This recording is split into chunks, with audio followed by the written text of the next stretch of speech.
Hello, good afternoon, and welcome to another stream of EU4. Today I'm going to talk again about my 1538 World Conquest. So, I'm going to comment the recording of that game best as I can for the next couple of hours. Excuse me. So without further ado, let's start this.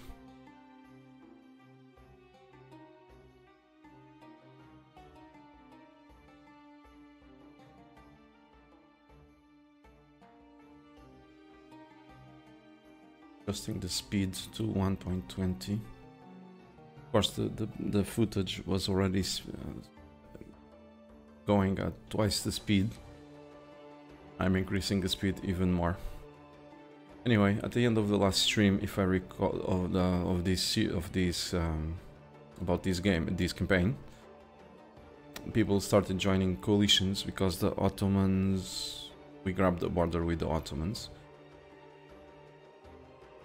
So there you go, all the coalition wannabes showed themselves to me, some that I knew about, others that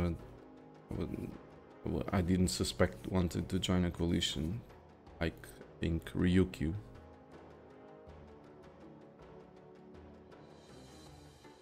Even Circassia, as an Orthodox country, had enough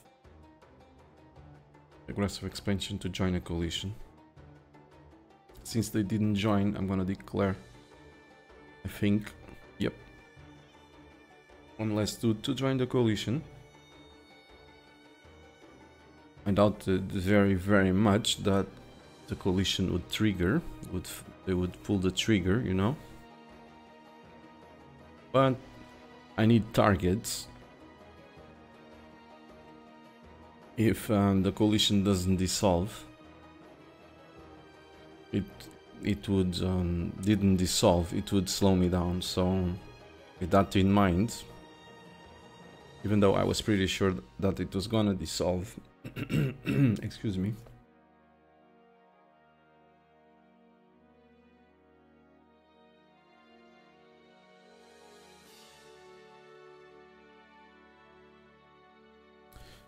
okay, sorry about that interruption. My voice is failing, I don't know why.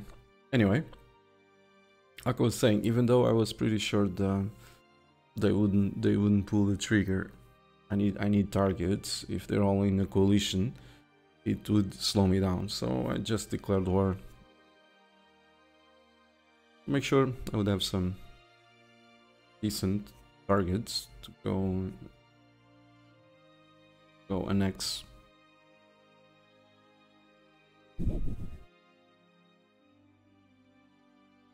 And I hit the microphone again. I'm such a derp sometimes. Alright, I was in a hurry. I just arrived home. Don't like to make people wait, so that's part of that explains it slightly. I had scheduled today's stream for 7:30 past. What the hell is that? 7:30 past midday. It was like 3 minutes or 4 minutes late, and I don't like to be late. Anyway, let's continue commenting.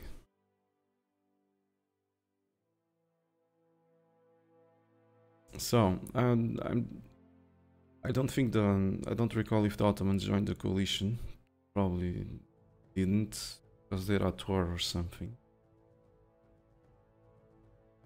if I recall correctly. But since there we go, they entered the coalition now. But I think they were at war. Of course, in the meantime they pissed out, and then they were able to join the coalition. I was pretty confident that with these guys that I declared war to, and after they were defeated and the next, the coalition would dissolve.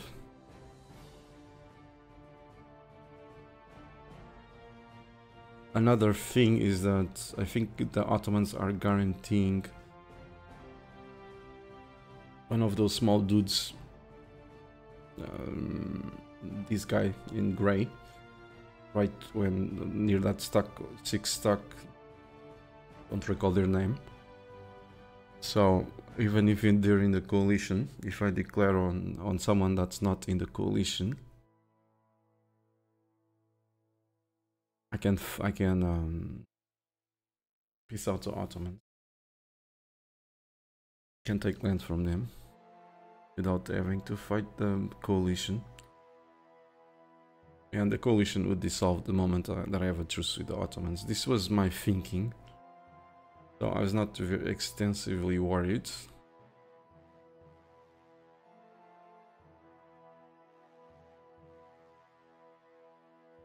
Looks like I went for a coffee here and didn't spot this. No? Alright.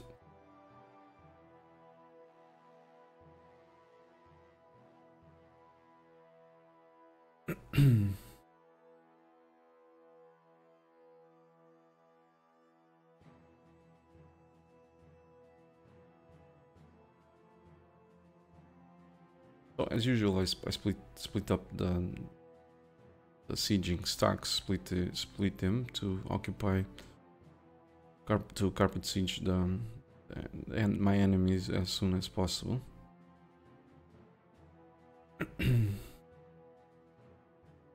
Alodia is having some fun in Persia. I mean, it's doing sightseeing.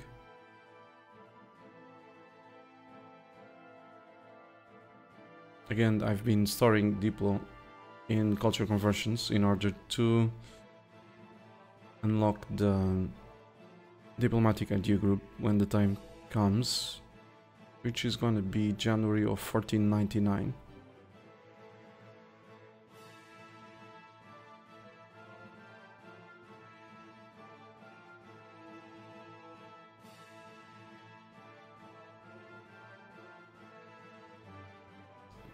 Looks like one of these wars is going on for at least 5 years.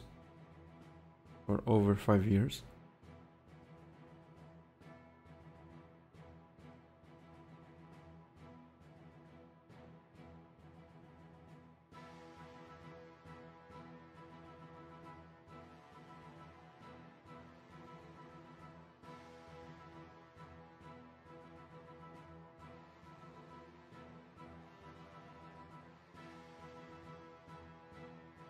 Priority goes to peace out Ardalan, because I have some stuff that belongs to them, not cored yet. Some provinces are not yet cored, because Ardalan has a core on them, so I really need to piece them out. It won't take much longer.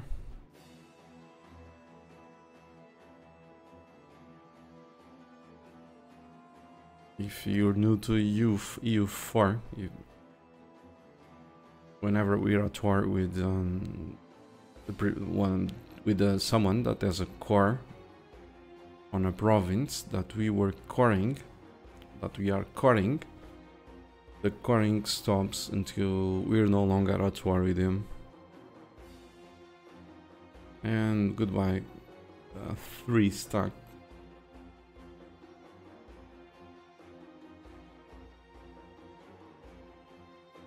It's funny that that's probably grasslands. That 3 stack is actually holding.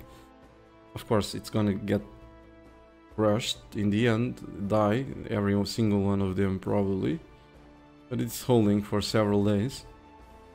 Probably grasslands or steppes, I don't know, probably grasslands, and with an amazing general. The rebels probably rolled very poorly, and the rebels probably belong to someone that's still alive with a very shitty tech or something.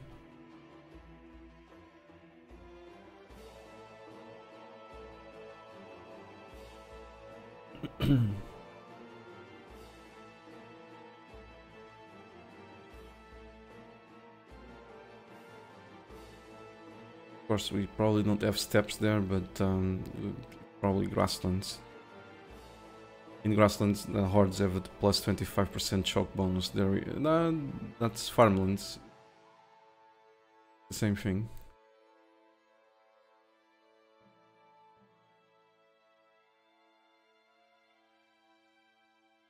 I'm not splitting that into that stack. I didn't split it in more than stacks of 5 because I was afraid. I didn't see their troops. I didn't want to lose regiments because that would mean more micro loss of time, you know, downtime for that stack. And I don't actually need to kill the Mamluks that fast. You have a bunch of dudes waiting to be quartered.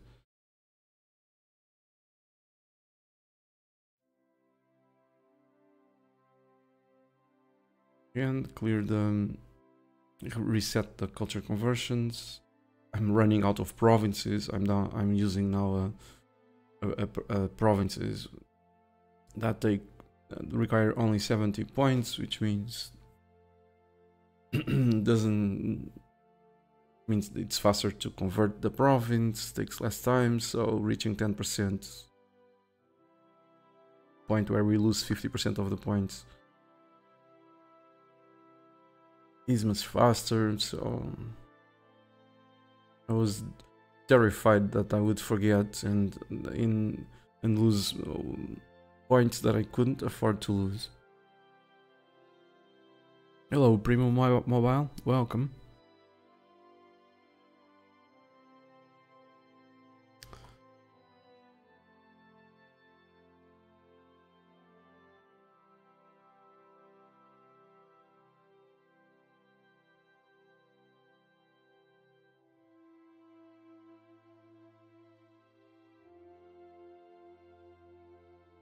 I mean, terrified is it's a pretty strong word, but still, I was very afraid that engaged in all these battles, all these wars, I would forget the culture conversions and the consequences would be pretty bad.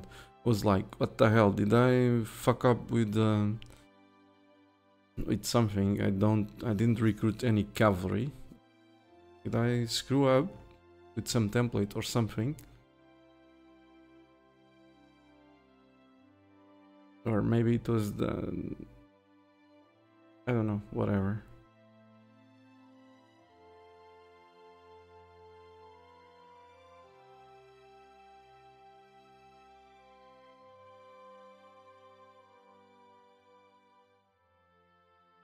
So now, I guess I became a little bit more confident because I saw the Mamluk stuck sieging one of my forts. For one fort that I occupy.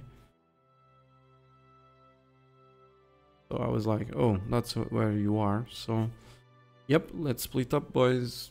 That's their entire army. Probably that's what I thought. Not sure though. That's something I would think. That's 16 stack over there, so if they have is like some stragglers that wouldn't be able to wipe 2 stacks, and with so many 2 stacks in the vicinity, they could, and since we actually move faster than the Mamluks, I could still probably reinforce or something. Hello, Atwix. How long was this run in effective video?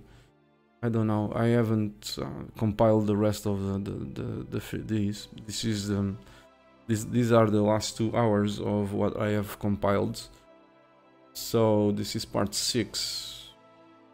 Let me see. I'm gonna work on that today.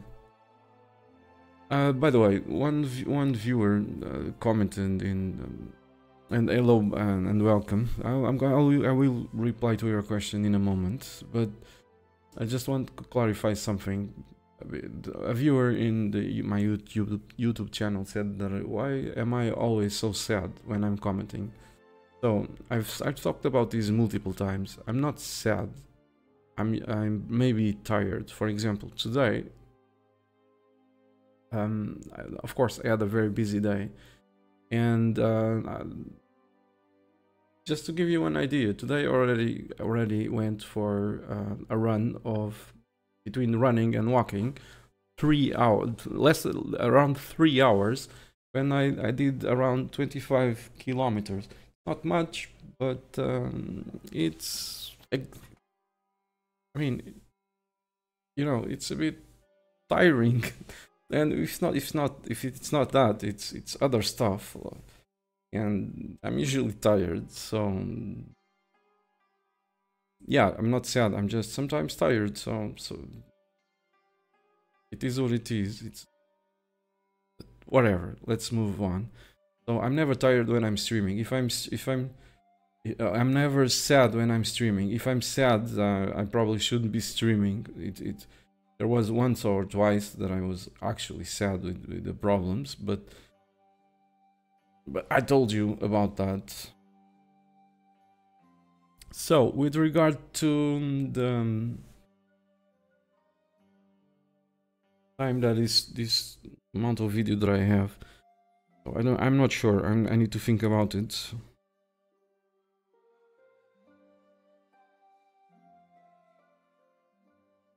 I think I've already streamed some 16 hours.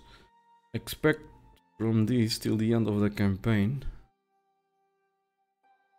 I don't know, probably twice that. I'm not sure, to be honest with you. I have another, and the video is in speed. You know, I increased the speed of the video by over 100%.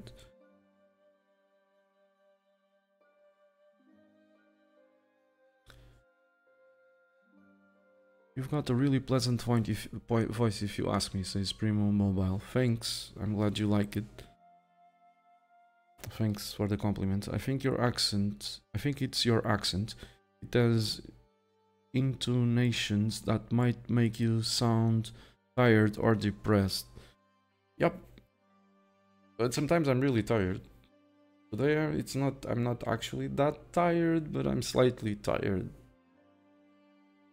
Tomorrow I'm gonna go for another run mixed with walking, and another at 7 AM, another, I think I'm gonna do around 20 kilometers tomorrow. And in way later, not around 3 PM or around that, be in the gym doing, you know, gym stuff. So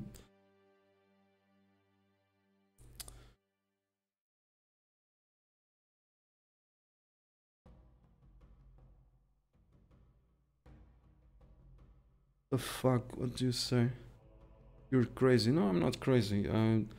The last 6 weeks when I was doing these, I only got out of the house to go to work, basically, and once in a while, a couple of days or so, I do, or little bit more than a couple of days, to go out with friends and family, and I was like, I need to catch up, I need to do some exercise, and I feel great when I'm walking and running.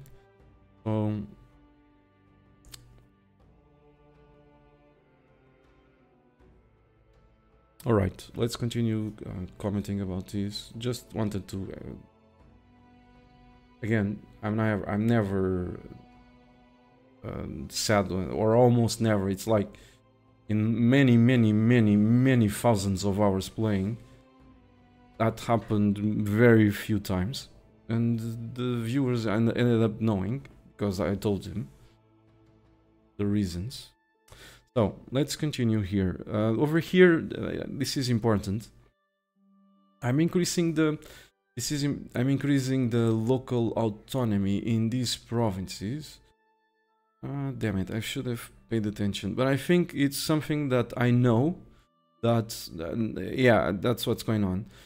It's something that I know that this won't finish, that I won't be able to core the provinces before the rebels spawn.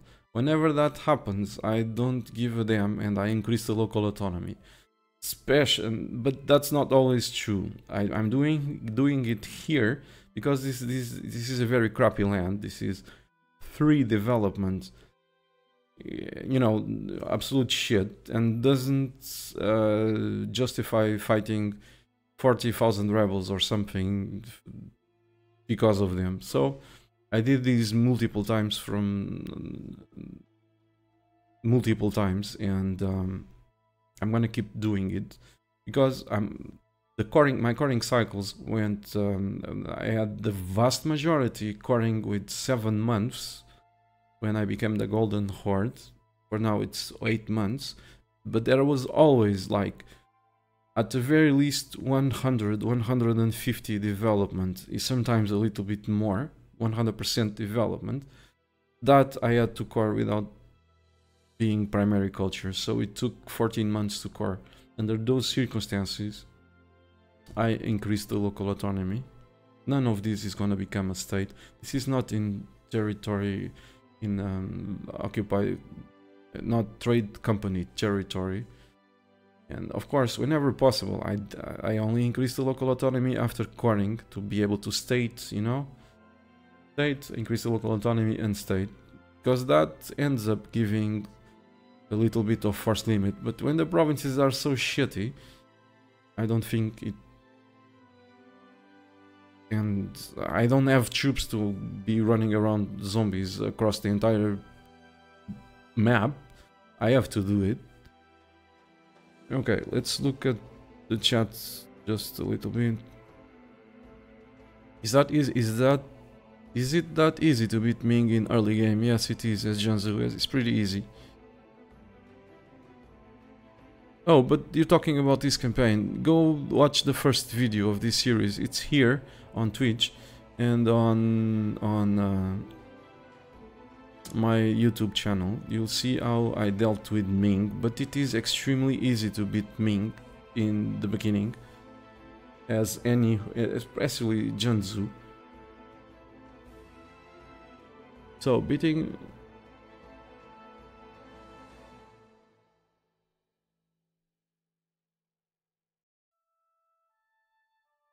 Explain those lazy diplomats. What are they really that useless? No, they are not useless.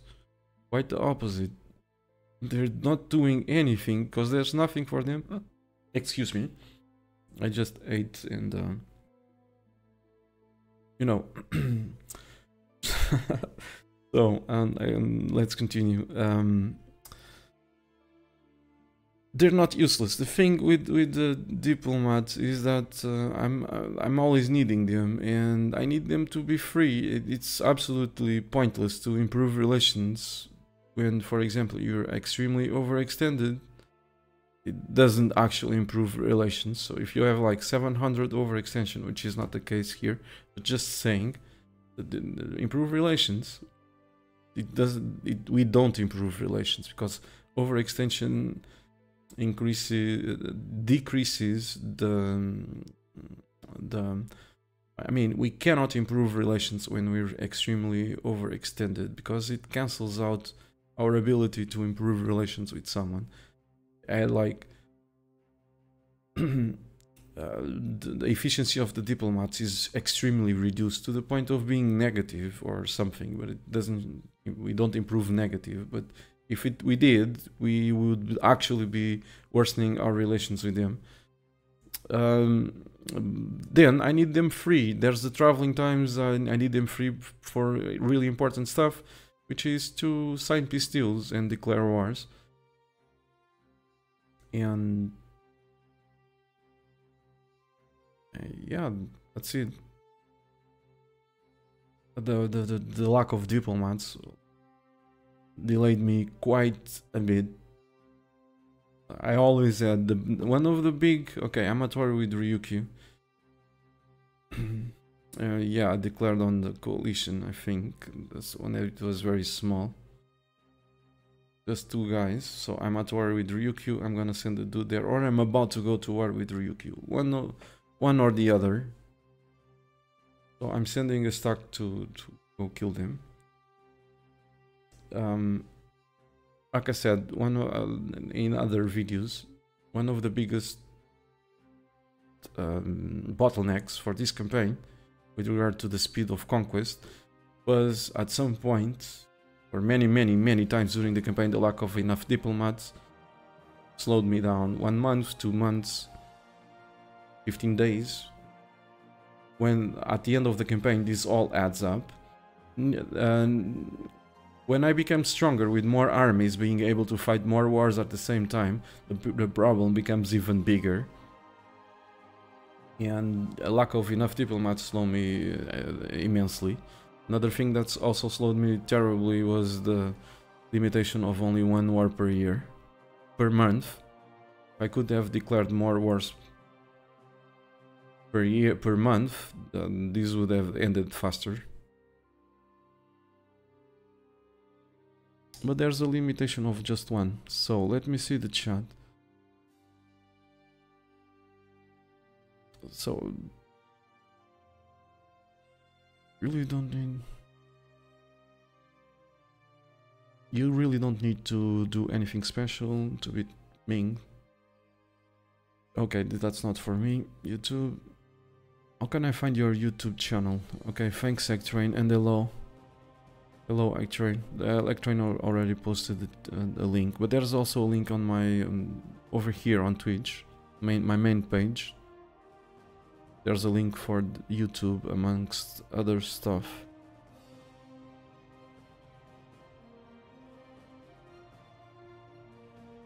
Alright, so let's continue. Always protecting the provinces that are coring. Because I need to get rid of the overextension for yesterday, so if someone, again, I look like a broken record, but this is always the same. I'm commenting and try to spot stuff that's interesting and maybe be helpful with that, but this is again very repetitive. So whenever some of my provinces are being sieged, if they're not yet cored, those have high priority to be unsieged. The other ones I don't give a shit, unless it's my capital, but even then it doesn't have as much priority as to go unsiege provinces that I'm still coring.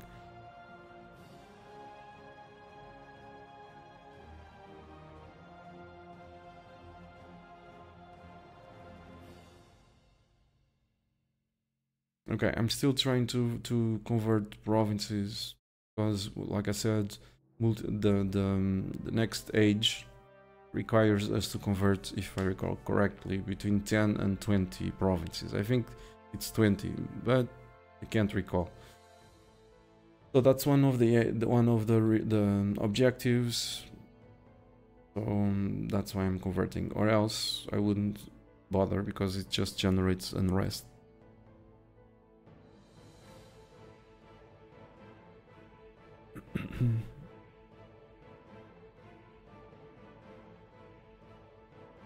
Okay, let's unsiege that stuff.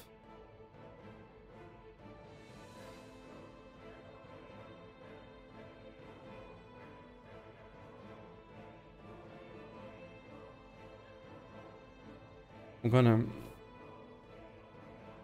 going to have to wait for the cores over here in this area to finish before piecing out the Mamluks, because I'm gonna culture shift to Jazi, if memory serves. So there's not a very big priority to end the war with the Mamluks, because I still need to wait 16 months, give or take, for those provinces to core.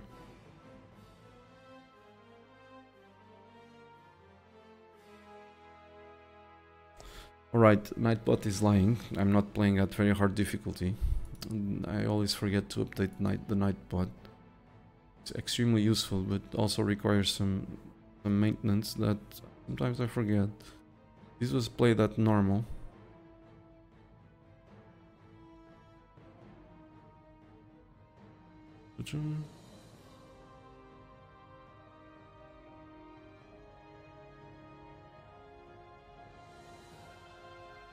So difficulty.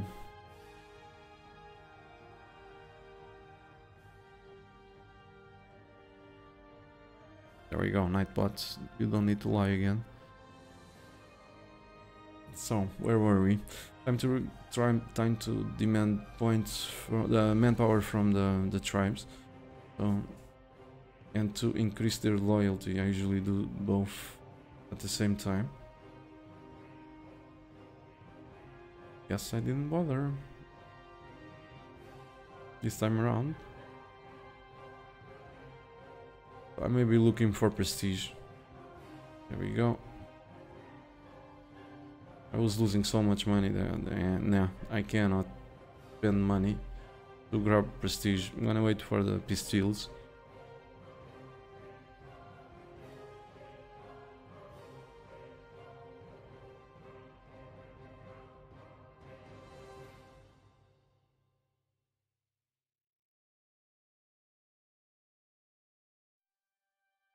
Always looking for the rebels. I was like, should I stop these guys or should I'm gonna stop it? If I increase one, I'm gonna increase the other ones, I think. Either that or hash street. If I don't do it, well, maybe I won't. Yeah, I won't. It was too much. So increasing the local autonomy on that first province was a mistake. Probably needed like 200 points or something to hash street it. So. And with the FU rebel stocks so near, it was really dumb.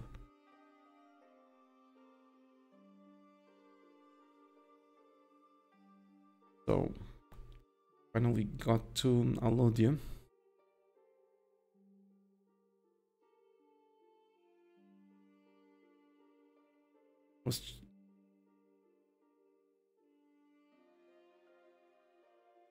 I mean, I'm always checking the rebel factions because that's incredibly important. If you're not careful, the whole freaking country will explode with rebels, millions of them. So in my mind, rebels always on many rebels coalitions. But overextension, I cannot drop below a certain amount of overextension at all times. And so after the year 1500 and, if I recall correctly, 5 or sooner, around that. For sure, when I formed the Golden Horde, I'm not sure if it was probably 1499 or something. I don't recall exactly. I have a note. I don't have it in front of me. But what I'm trying to say is that I was checking, always making notes. Okay, this year I had X development. By that year, I need to have X plus a certain amount. If I don't have it, I'm falling behind. I need to speed up the conquest. And I kept track of that almost until the end. Every single year, the quarrying cycles were every 2 years, give or take. That was when I cored the primary culture with 8 months. Then I would get rid of the ones that I cored without being primary culture, something up to 180 overextension of that. Sometimes I went above it, and that gave me lots of pain. And the final 6 months or so, or 10 months, were up to 10 months, were to get rid of the rebel factions. 6 months. Usually 6 months, but if I needed, I would extend it slightly. If the overextension that I had taken was big enough to allow for that.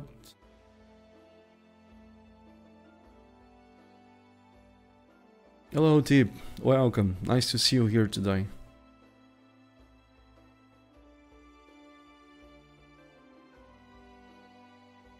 I hope I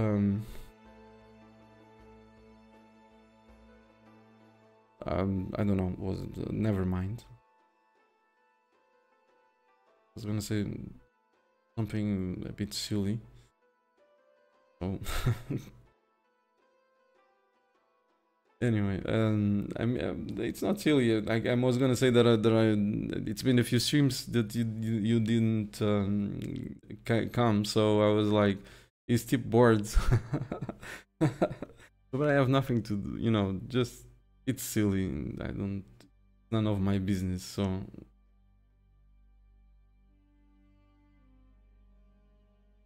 why did you want eye overextension? Because this asks SHR gamer. It's because, well, I need to cover the whole world, and the more overextension I can process, the faster I'll do it. And many times.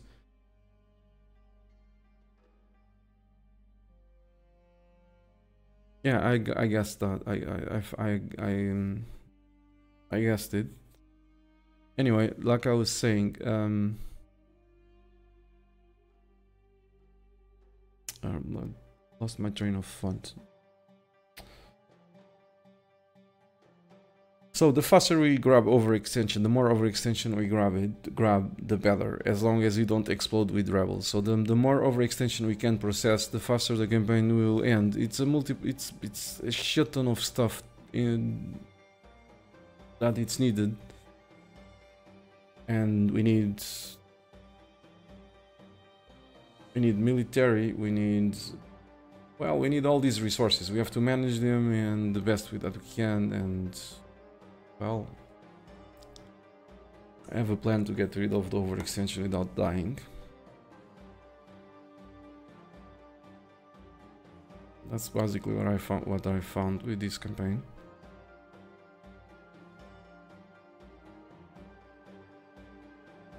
Yep, I understand. So Tip is saying, I'm not really interested in the stream content. We know the outcome. Yeah, I know. I suspected it. It's not as exciting when we're doing this live. Will we make it? Will we not make it? And so on. It happens to me, so I understand perfectly.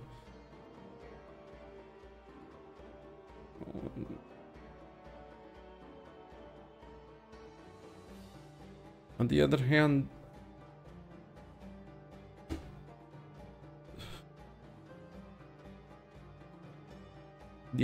I'm enjoying what I'm doing in a way.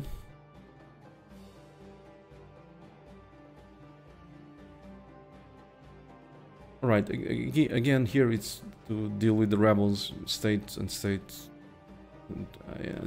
increase the local autonomy, and state, waiting for a certain province to core so that I can finally state a certain state to get rid of the unrest and so on. It's always the same.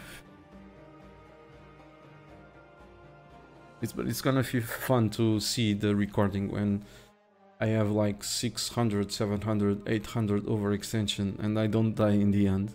At the end, we'll still have a few interesting wars ahead of us, and interesting how I deal with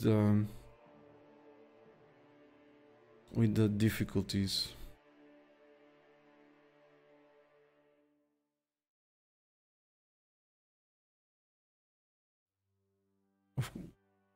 Is this version 1.24? Yes, it is.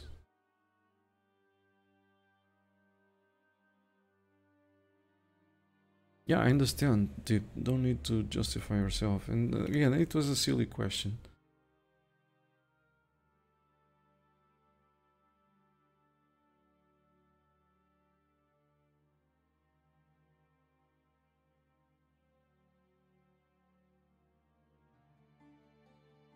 Okay, the Mamluks are almost done. They're probably bankrupt or about to become bankrupt.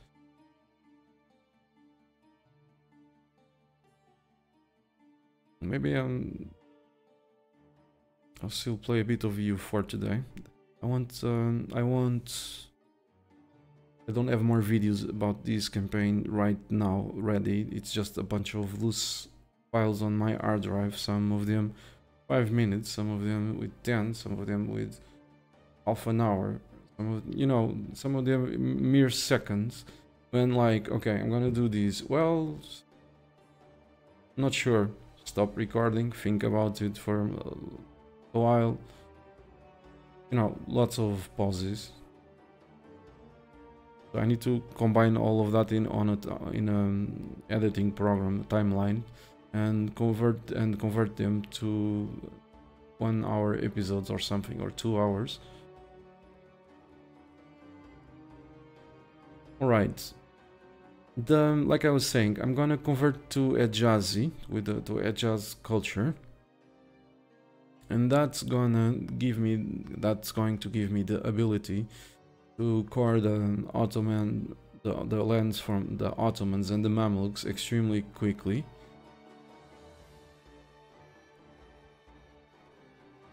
Until then, there's no point piecing out the Mamluks, even though it's especially because I have 150 local overextension. Last time that I saw it, it's now at 139.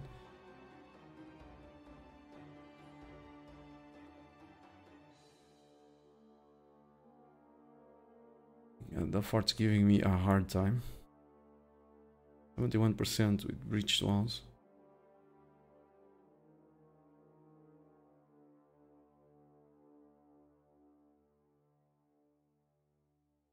The paradox closed the thread. Too much bashing was the reason. It was just hilarious how one-sided that thread was. You just missed out on my perfect reply after 10 minutes. It was deleted by mods.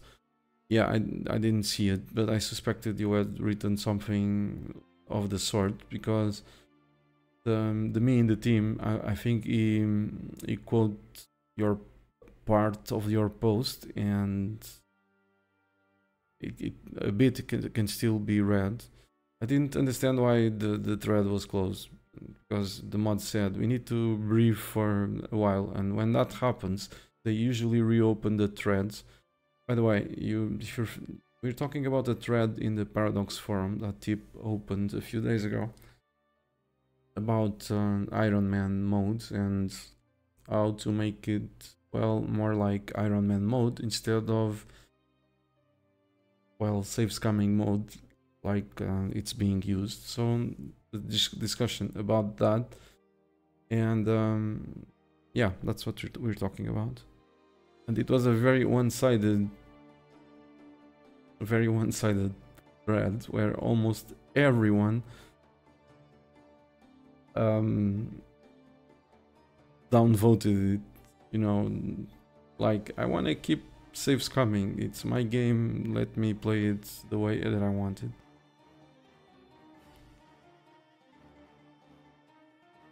It's in the Paradox forum. And I was like, okay. I wish everyone was so agreed to respect how I like to play the game too, because then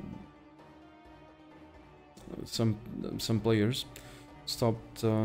Maybe some players would then stop to ruin the game, my experience in the game, and they're always crying that world conquest is not realistic, or there's too much money in the game, and they're happily playing in Europe with a superpower, when I usually play with extremely poor countries. And then Paradox dishes out a flat reduction of 60% in you know, the gain, trade efficiency and production efficiency gained by technology, and increases the army maintenance influence of the military technology by 100%, and the list goes on. Of course, that affects the rich countries, but it affects the extremely poor ones, because those were already in deep shit. But you know, It's funny to watch. Okay, to save scum, everyone let me play the game the way that I want. No one has. It's not your business how I, if I save scum or not. It's my game. It's the way that I like to have fun. So why change it? Let me keep playing that way. But they're always fucking around with the players that like to play wide. That's ironic.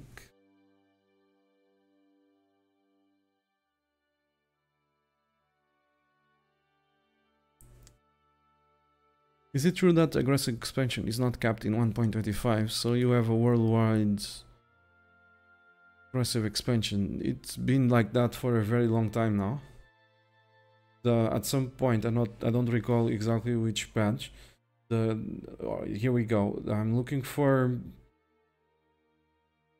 to see if the Ottomans are still guaranteeing that guy that has the Ardabil province. Don't recall his name, Soan or something like that. It's one of the new countries. And like I said, I was planning to attack the Ottomans through one of those guys.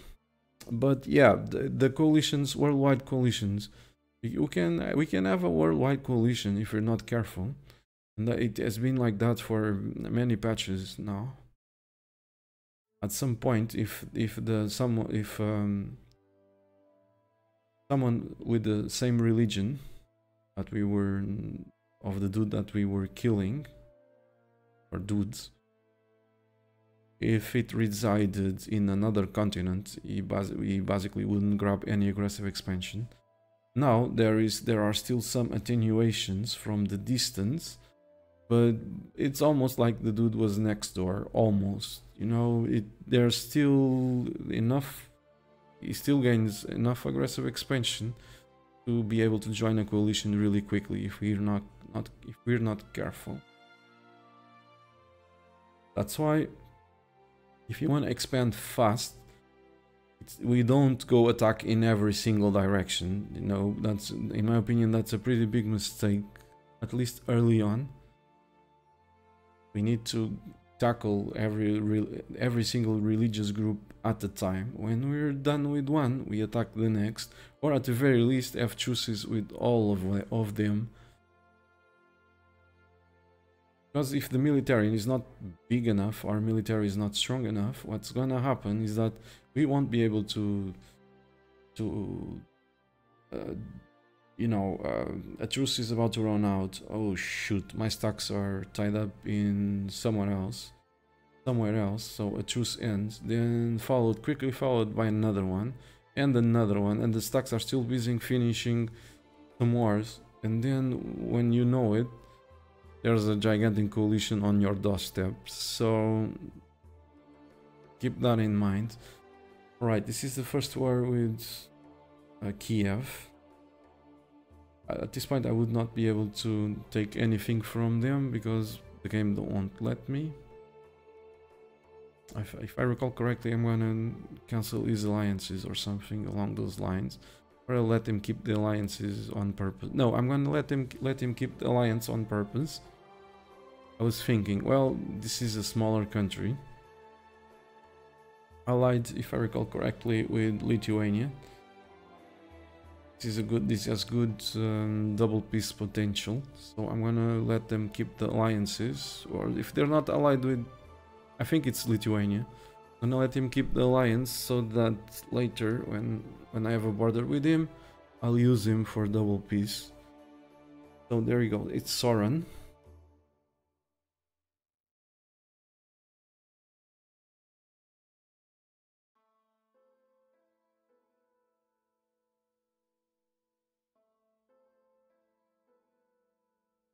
Or yeah, natives sometimes also join coalitions. There was a change, rather recent change, which is if you have the capital in the New World or in a trade company, not trade company, colonial region. So if it's a colonial region and you have your capital there, what happens is that the colonial nations themselves If they have aggressive expansion towards you, they are allowed to join a coalition. That was a rather recent change to the game. It was just a few patches ago. Very few. Not exactly when that happened. I'm not exactly sure when that happened. It was very, very recently. That's also interesting to note. So it's like in previous patches, older versions, subjects couldn't join a coalition. Now they can. If you move your capital to the New World or to colonial Australia, if they have aggressive expansion, they'll join the coalition, and that's something to keep in mind. There's a lot more coalition potential if one moves the capital to a colonial region. Okay, I decided to restart the game here to see if the AI would wake up, and because I was like, there's no way these guys can still be in the coalition. Let me restart, see if the AI stops dreaming, if it gets back to life, and for it to leave the coalition. And that's what happened. The Ottomans left the coalition, everyone left the coalition. So with this in mind, I knew exactly the dudes that joined the coalition in the first place, the coalition wannabes, and I'm not gonna let them join it a second time. At least many of them won't have that luxury. I think one of them is Georgia, because, well, you're seeing me, the camera focus there.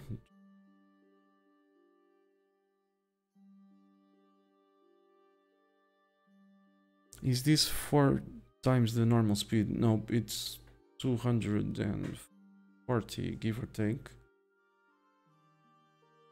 240%. So 2.5, give or take. At 4 times the normal speed, I wouldn't be able to comment it. It would pass too fast. Any small details, it would just pass too fast.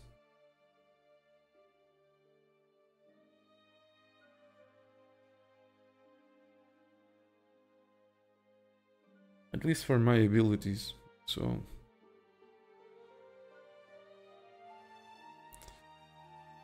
right, at war again with Afghanistan. I'm already preparing to go beat up the Ottomans, as you can see. I'm putting the stacks in position.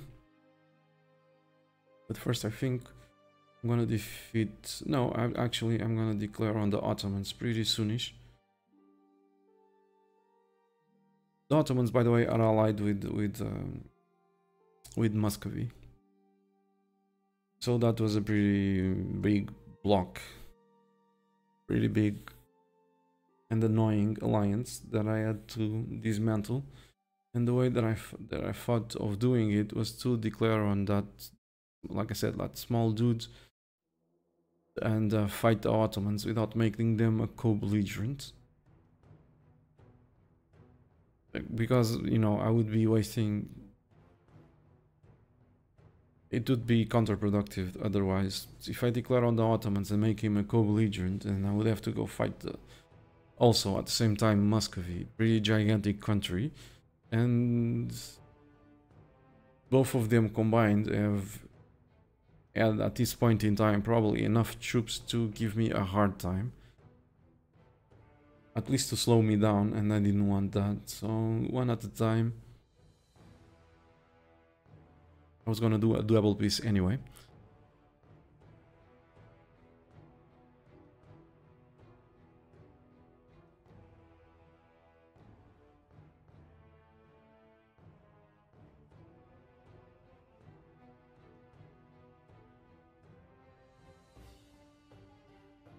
And finally, the institution finally spread enough that the amount of money that I have is enough to embrace it.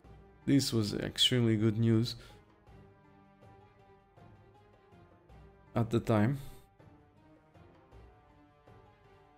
The year is 1495, like I said multiple times, by 1499 January.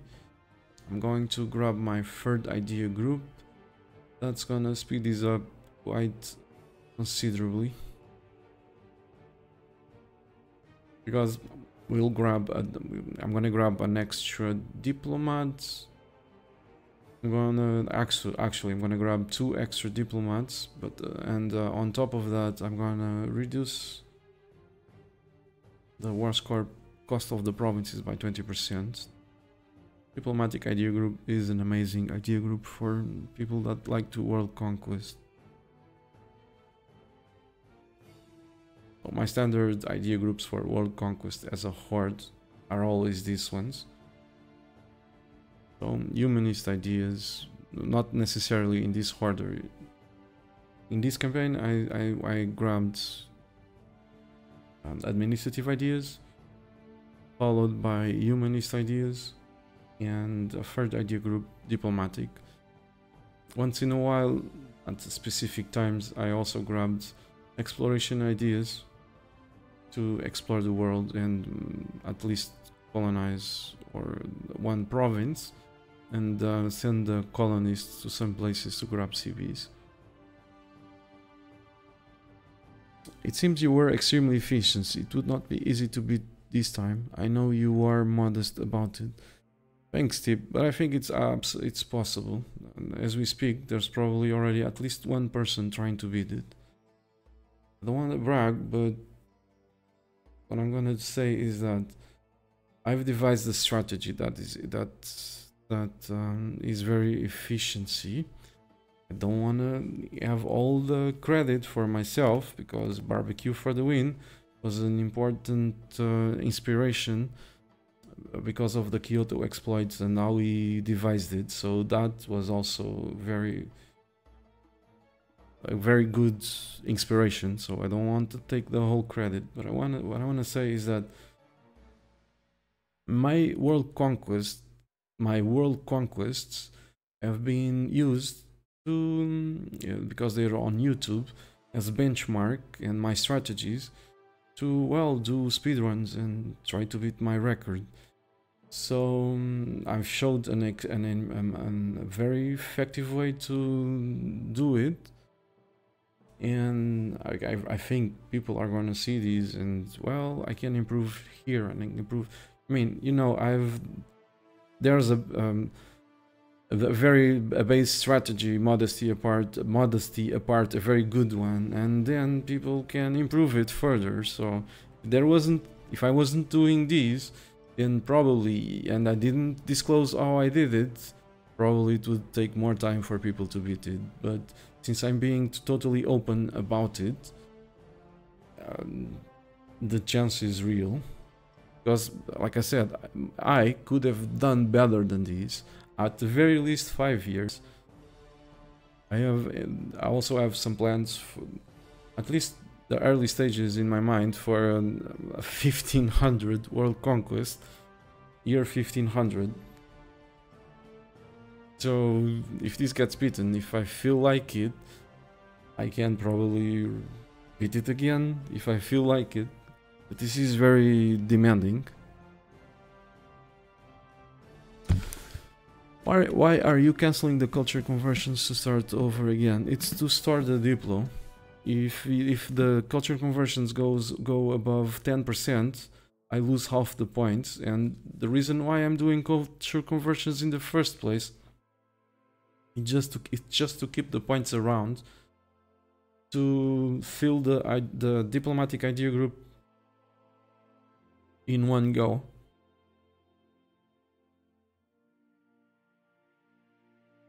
Like, for example, the trick that I use to grab the third idea group way earlier than I ever seen before. This is another trick that if I didn't disclose it, I'd never seen anyone using it.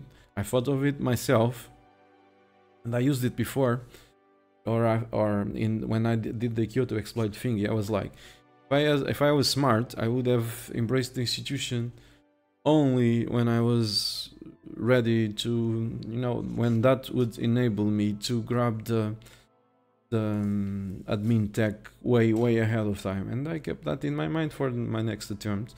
It's always it's and I put it in practice here. So as I play, I was like, how the hell did I think of this? Didn't I think of this before? And so on. And that's why when I do a test game, I usually manage to improve the strategy to do better next time. But thanks anyway for the compliment.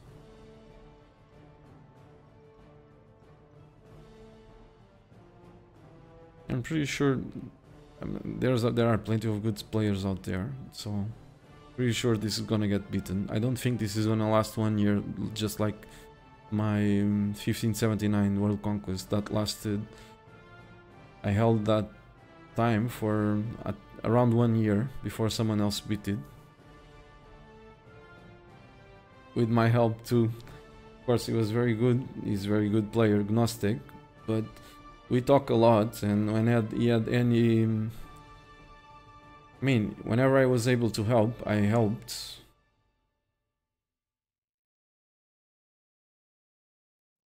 Bly 8 also did some impressive runs lately, and I'm sure he's gonna try to beat these. Or at least I think so. I'm not sure, but I suspect he is gonna try to beat it. And he has the will and skill to do it. Very intelligent player, if you ask me. Known on Reddit as Cordian. Of course, but then there are other geniuses out there, but probably they lack patience, I don't know. But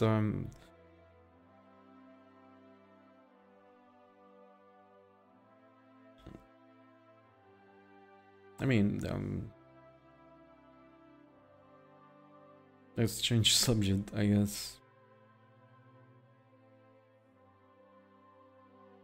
I mean, like I called some player a genius. You're thinking, okay, you have a high standard about yourself. No, it's not the case. It's not that. I just admire other players too, you know.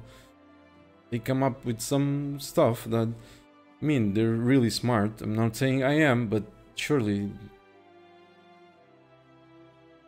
I'm also very impressed with some stuff that I've seen in the past. So some stuff that, for example, Barbecue for the Win comes up. It's really impressive too. But I don't know. I don't know if he lacks the patience or something, because he's a great player, an amazing player. But maybe he's not as precise with the movements, maybe. But I'm not here to judge anyone. I'm just saying that there are lots of great players out there, and I'm sure this is gonna get beaten.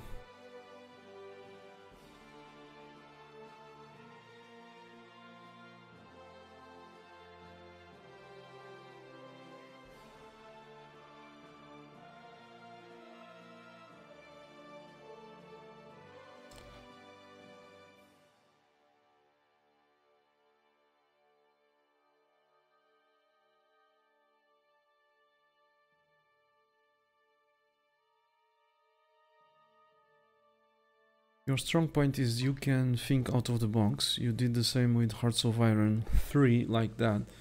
Yeah, maybe. And I have plenty of patience, and I'm determined.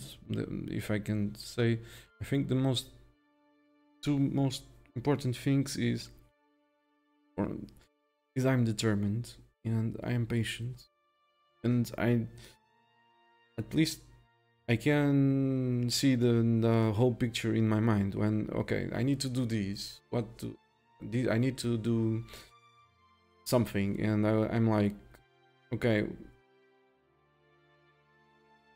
I think of it for a bit, and I think, okay, that's definitely possible. I need to find a way to put it in, to put it in action, because theoretically it's possible. And then I need to not give up when there's a diversity. Like, damn it, I'm not expanding fast enough. I need to improve some parts of the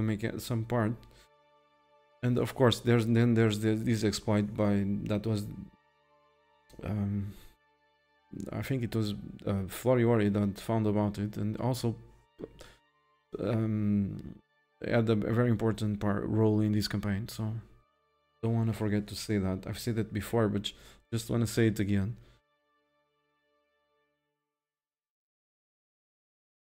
The double piece is very important. So here we are. I got to war with the Ottomans for quite a while, and I haven't said a thing about it. So over here, the Ottomans are still at Tech 8. Most of these forts are in farms. The AI is not very smart. What I'm trying to say is that you're seeing me use single stacks to siege the forts. Almost no reinforcements in range of reinforcing said stacks. That's because most of them are in planes. So I was like, the AI is not gonna attack. It's gonna go pass by these stacks and go siege me. The exception was that guy over there in the mountains, in Trebizond. I think I had 40 regiments nearby, but I'm moving them around and I'm not sure why.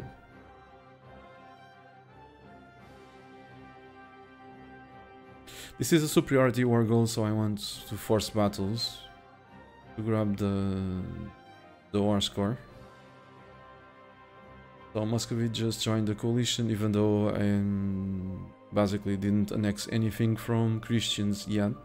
But it is what it is. I bordered them, and even though we don't take provinces from their religion, simple fact that we bordered them many times is enough to... No, and the speed that we're conquering, we're generating so much aggressive expansion that even heathens get pissed. Many of these guys will be stuck at 1000. Like, I'm not sure how much aggressive expansion the Ottomans right now have, but should be pretty close to 1000.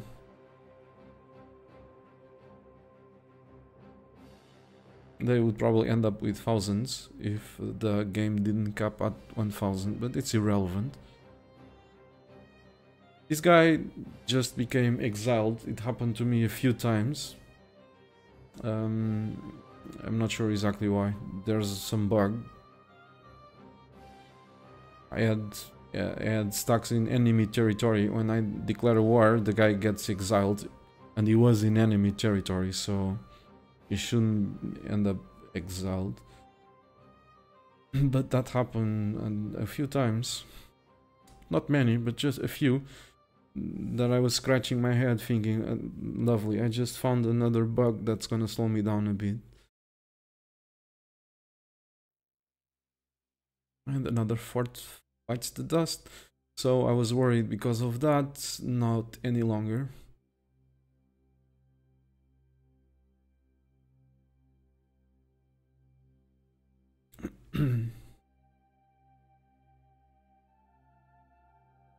I think the Ottomans were at Tech 8.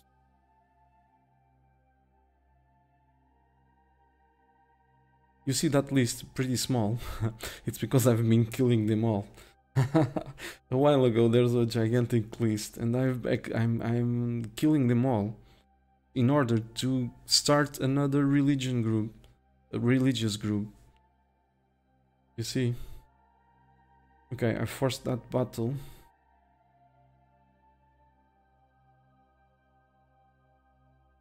And even sometimes in unfavorable conditions, as long as he had the numbers, I always forced battles in order to grab war score as quickly as possible again. Some provinces are occupied, so I cancel the conversion, but I cannot enable it back because they're occupied, just that one. And that forces me to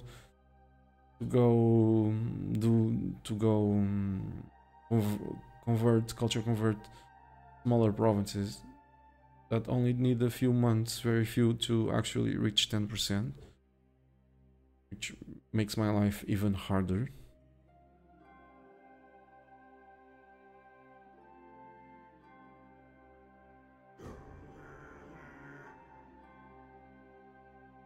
The Mamluks, instead of worrying with their territory, decided to go siege India. And they're creating me some problems with the culture conversions.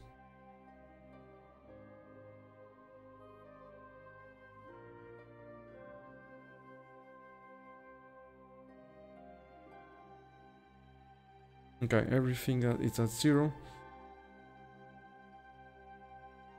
Because this was already creating a big problem, I decided to go attack them.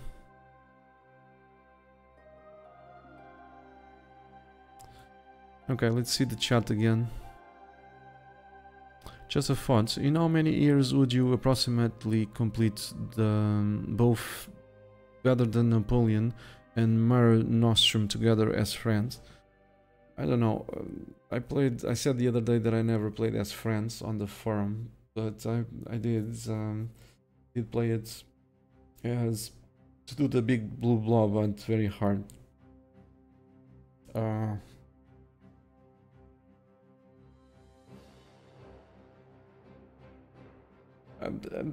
don't know. France is not very appealing to me.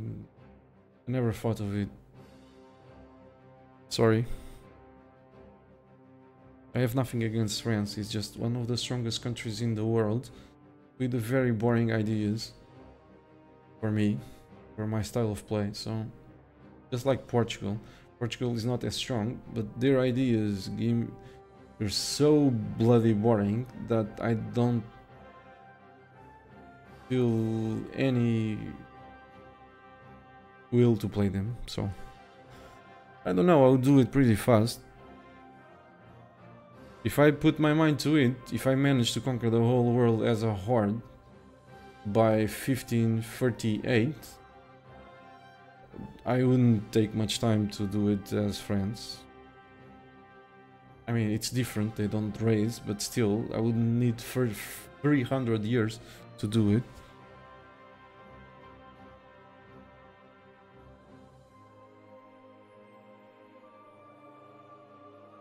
How are you not overrun with rebels with the rate that you are expanding? It's because of, yeah, humanist ideas and very fast coring times. Again, here we go. I'm gonna culture convert. I did plenty of culture shifting. So when I'm about to core, if or something, many times I culture shift to be able to core those provinces in 7 to 8 months.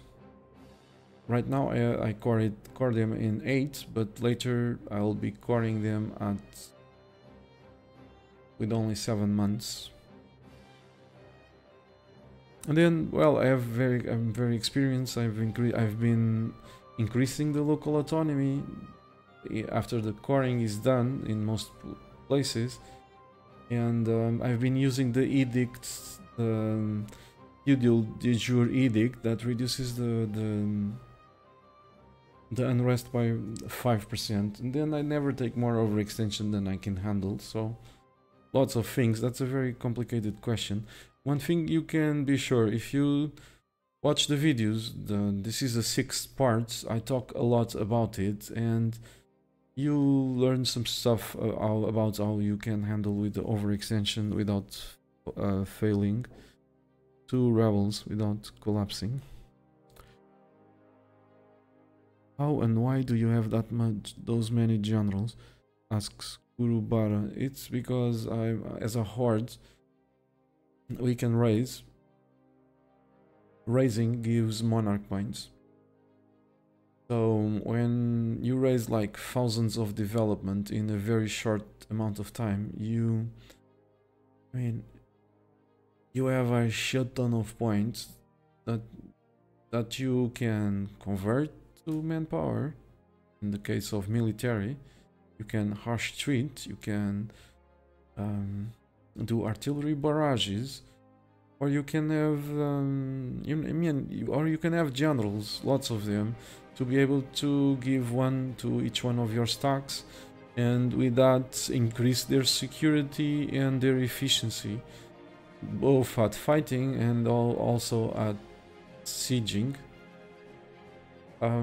But that's a balancing act, because if you have too many generals, then you're gonna end up needing them. You're gonna end up spending way too many military points on that, and you're gonna need manpower. So it's a balancing act, and it's a pretty difficult one, by the way. But for the most part, I was happy to withstand -10, so -10, sometimes even a little bit more. But sometimes I was like, okay, I cannot afford these, I'm gonna go to 0 and have like 10 generals or so. It depends on the stage of the campaign. But yeah, that's how you do it. Raising the whole world in 90 something years gives you a shit ton of points, especially because I never went above Tech 9. Military Tech 9. You can do Mare Nostrum and better than Napoleon by like 1600, 1650. No, I don't know. Like I said, I never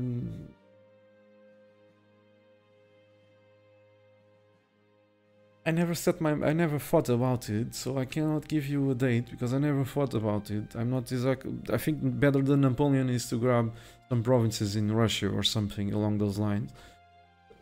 Probably something else, but I don't know. So I cannot say, oh, I can do it in 100 years or 200 years when I don't know the requirements, because like I said, France is a pretty boring country for me, so most of the times I don't give a shit about the achievements, and the only achievements basically that I care is the ones that are of insane difficulty or very hard, because those ones usually provide a decent challenge. The other ones,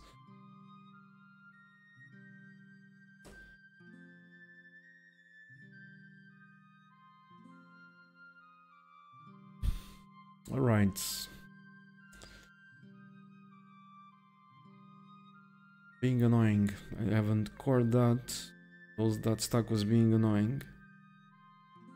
But rest assured, if I ever play it as France again, it's probably gonna be to grab those achievements, and then I'll think about the fastest way to do it. Anyway, these guys saw some combat, so they're in pretty bad shape. That 13 stack over there on the Ottomans territory. So they're keeping a low profile for now until they reinforce. Those two stacks are a bit depleted, they need to reinforce. With that in mind, that 13 stack is just chilling until it recovers the strength, because that's at this point that's mostly an artillery stack and barely any infantry. That stack probably has a general with very high maneuver, because I prioritized maneuver above everything else many times, even above the siege pips, because the higher the maneuver, the faster the stack will. You see, I already fucked up with this one. Luckily, it was just not many points.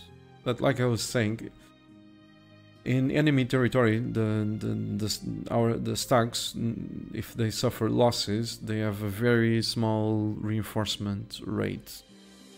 But with high maneuver, they can, like 5 or 6, they can reinforce as fast as if they were in friendly territory. So that's why I usually, that's one of the reasons why I use generals with high maneuver. The other one is if they're in a low supply region, but it has always to do with reinforcement.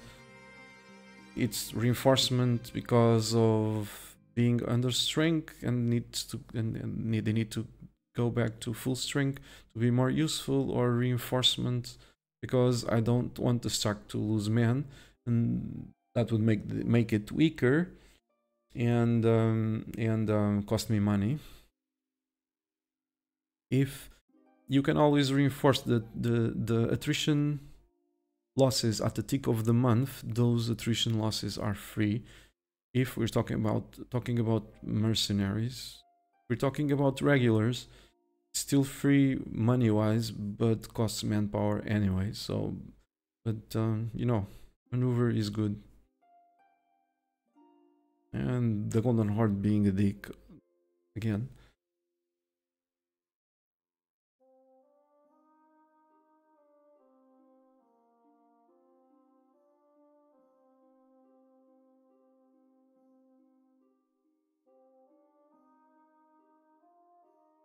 So, any more questions?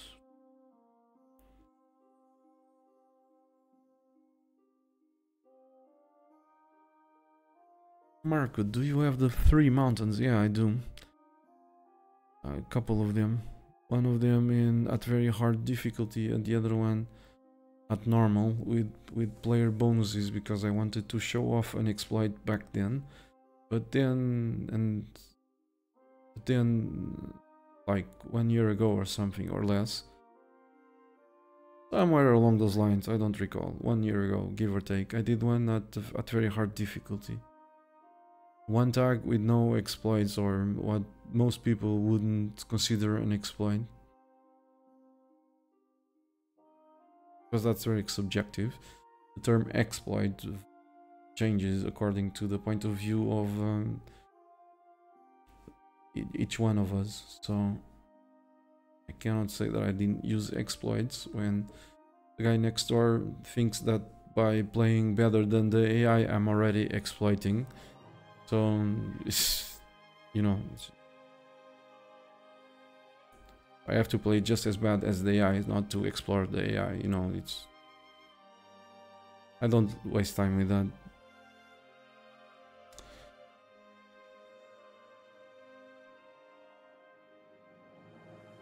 So the Ottomans, like I said, I always try to force the battles because my troops fight very well. Even if I'm taking unfavorable battles, I'll do it if I have the numbers to be sure I'll win it, no matter what.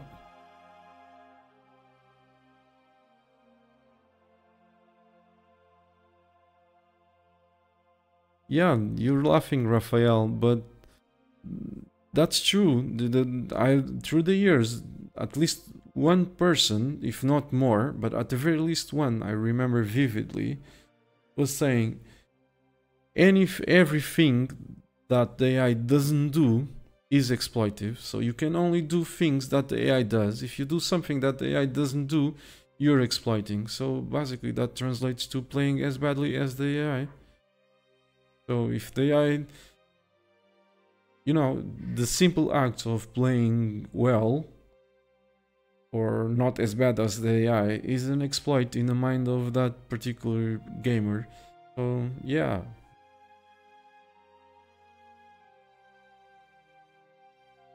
And we're reaching the...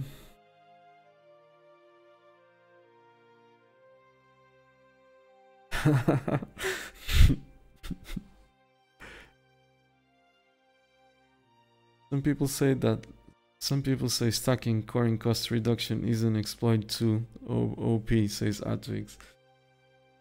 Yeah, it's all exploits. And the other day I was in the Hearts of Iron forum, just having a look around. Like, there was someone saying, okay, saying that you're using tanks with infantry, but isn't that an exploit? Using tanks with infantry, you're taking advantage of the armor, you're exploiting the armor advantage of the tanks to improve your infantry. Okay, Now using tanks along with infantry is an exploit. Someone should have made something about it when France did it in World War II, but yeah, whatever. Like I said, it's something subjective that changes with every single point of view almost.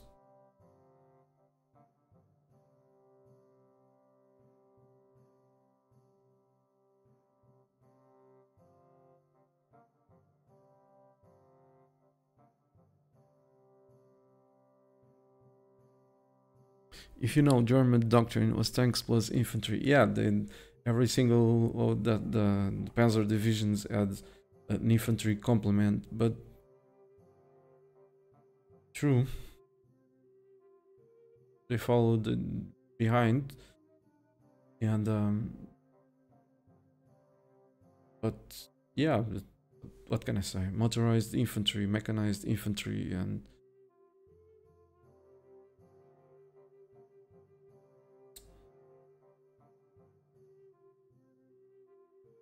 so defeating the Ottomans. That fleet poses a problem, but I'm gonna ask Axis, and already ask Axis, I think, because I've been looking at the chat. But yeah, I asked Axis from Lithuanian, and everyone that stands between me and Autoderps, so that I can access Constantinople. So I'm eagerly awaiting to be able to take Tech 10 and another rebel, a few more rebels that spawns in places that I'm coring. This is obviously getting out of hand. That shouldn't have happened. That was a mistake. I would gladly spend the military points to harsh treat them if I could, or if I had remembered, because I can't afford to lose time.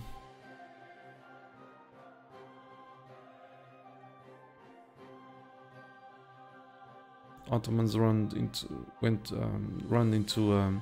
one of my rebel stacks.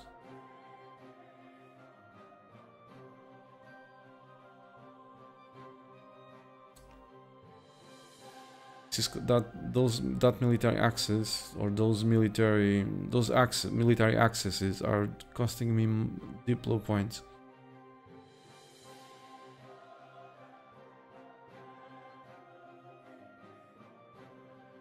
Alright, at this point I probably already culture shifted to Ejazi, or I will culture shift to Ejazi pretty soonish, because apparently I'm gonna piece out the Mamluks.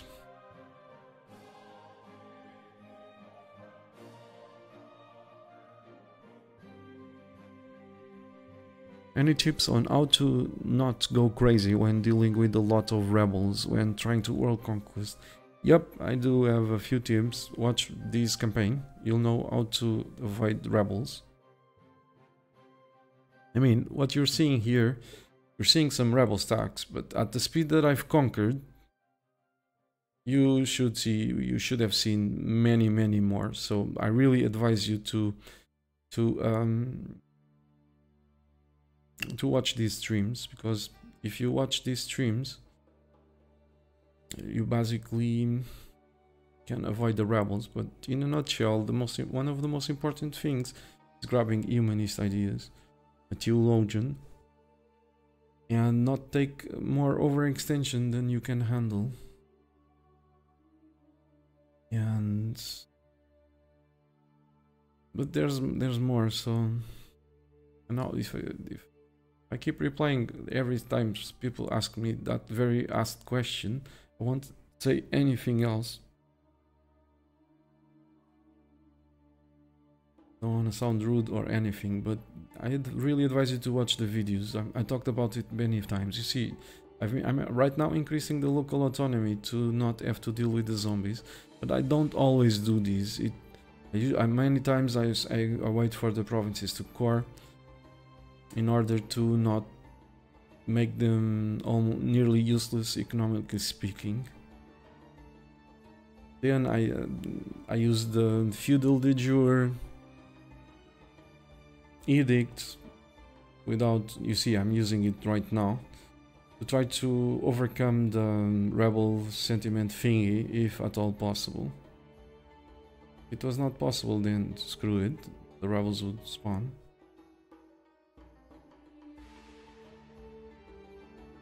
Then our street sometimes, but that's usually a waste of monarch points.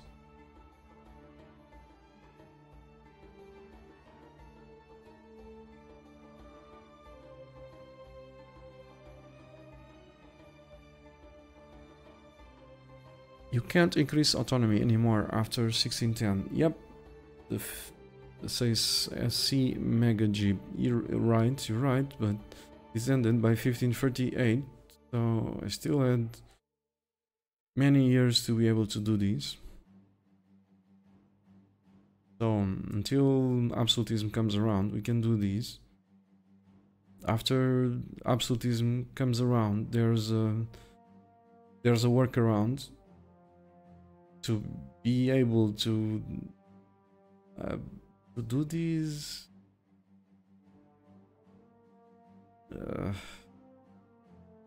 Not very practical, but probably beats fighting zombies. And that is connected with the strategy that I used in this campaign.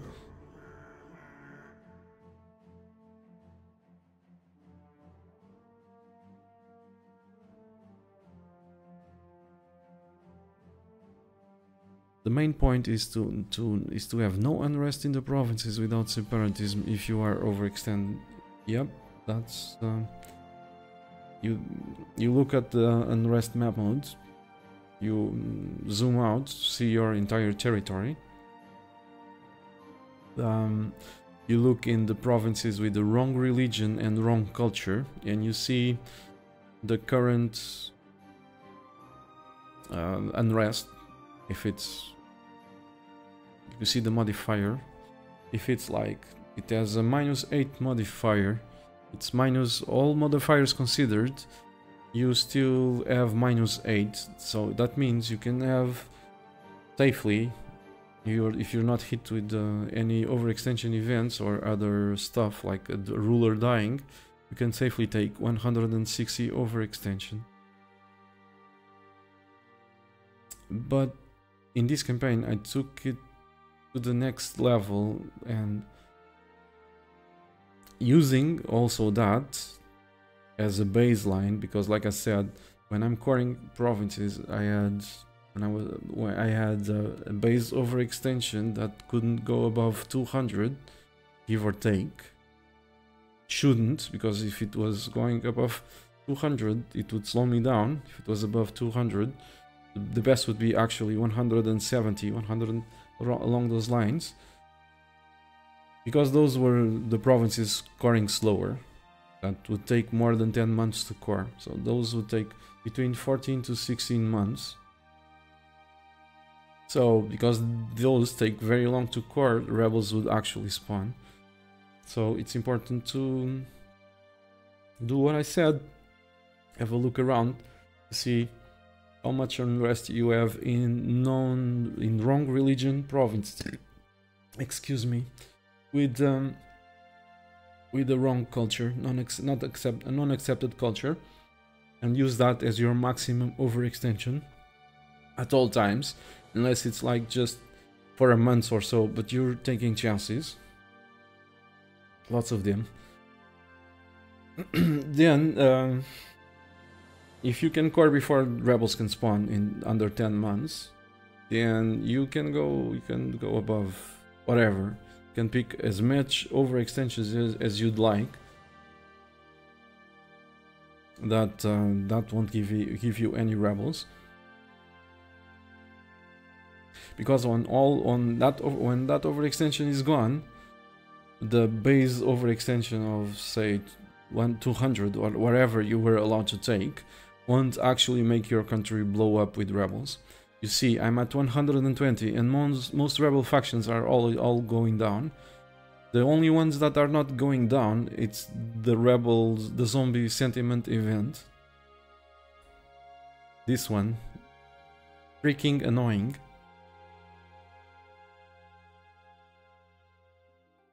So I was lacking manpower. Didn't grab any manpower though.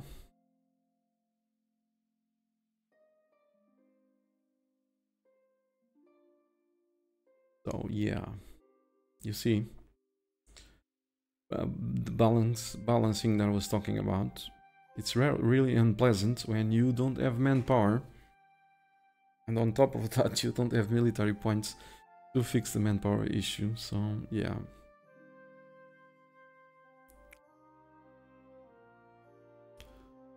Can I post links here? Someone said yes.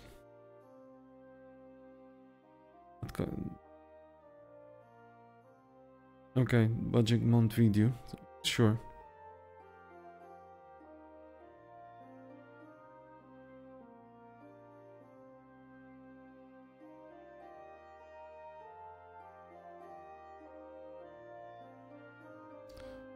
Okay, I don't like links being posted without approval of my approval or of a moderator. But if it's related to gaming and it's safe, almost guaranteedly I'll approve it.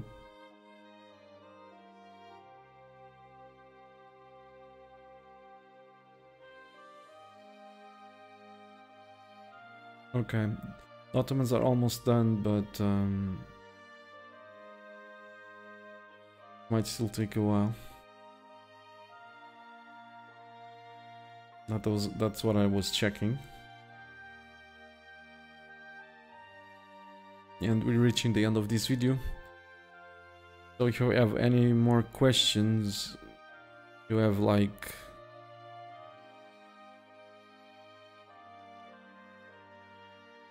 around 4 minutes, give or take, to make them.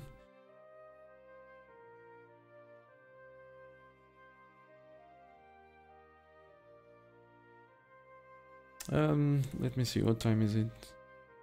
Okay, it's already pretty late. I was thinking if I should play a bit of EU4, but I still have to edit the videos and I have some stuff to do. So I guess I won't play EU4 today. Tomorrow I have to wake up very early. My friend is in the hospital still. He's like I said, I think it was yesterday. Today's Monday. I said last Saturday he got hit by a tree. You see, he was in the middle of the town, and a tree fell on top of him. It was really like no one could believe that. But luckily for him, I mean, luckily he didn't die. It was a tragedy, but he didn't die. It just broke a leg. But like I was saying, I'm gonna see him tomorrow after I work out. So I'm gonna wake up very early, like 7 AM, go work out, and then I'm gonna see him. And I'll probably stream tomorrow at the same time. Like today, I mean. Around between 7 PM, 7:30 PM. GMT +1. Greenwich Meridian Time +1.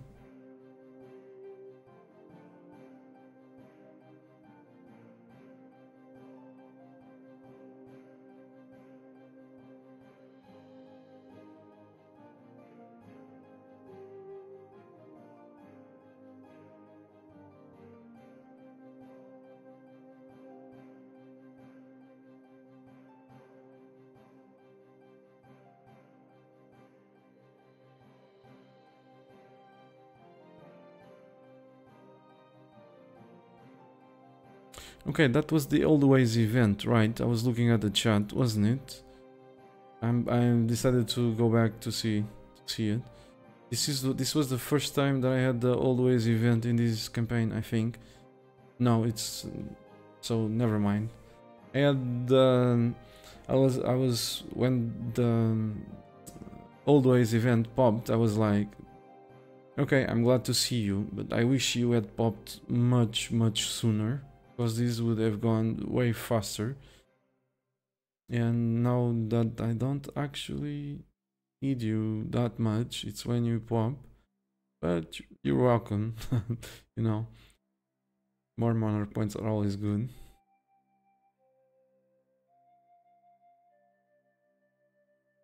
So it was much later than this then, because at this point I would still use it.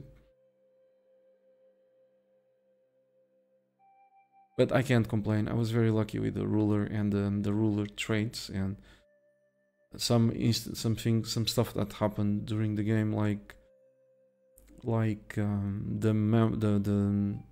the Timurids going down really soon, crushed by the vassals. So that was the end of the video, the end of the stream. Thanks for keeping me company, guys, and for the support. And I'll see you guys tomorrow at between 7 p.m. 7:30 p.m. Greenwich Meridian time, with at least another 2 hours or more of EU4. So I'll see you then, and take care.